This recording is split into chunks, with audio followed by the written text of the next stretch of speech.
بسم اللہ الرحمن الرحیم۔ حضرت حذیفہ رضی اللہ عنہ فرماتے ہیں، دلوں پر فتنے ڈالے جائیں گے،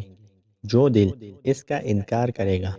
اس کے دل پر ایک سفید نقطہ لگا دیا جائے گا،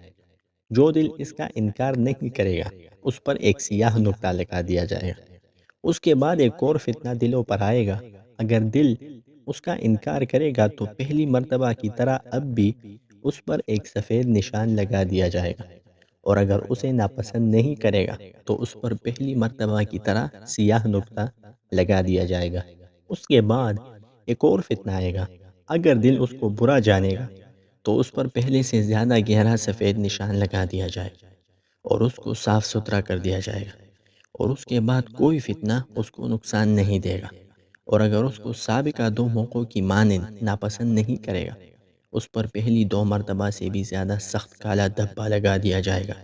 یہ بالکل اوندا ہو جائے گا۔ اس کے بعد وہ نہ حق کو پہچان سکے گا اور نہ برائی کو برا سمجھے گا، العیاذ باللہ۔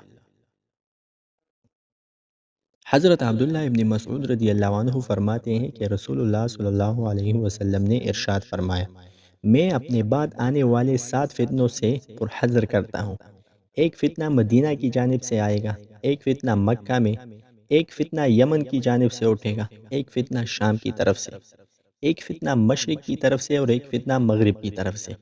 ایک سفیانی فتنہ بطن شام سے اٹھے گا۔ حضرت عبداللہ ابن مسعود نے فرمایا، تم میں سے کوئی شخص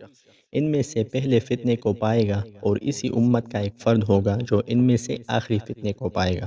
ولید بن عیاش کہتے ہیں، مدینہ کا فتنہ طلحہ اور زبیر کی جانب سے تھا، مکہ کا فتنہ عبداللہ ابن زبیر کا فتنہ تھا، شام کا فتنہ بنو امیہ کی طرف سے تھا، مشرق کا فتنہ ان لوگوں کی طرف سے تھا۔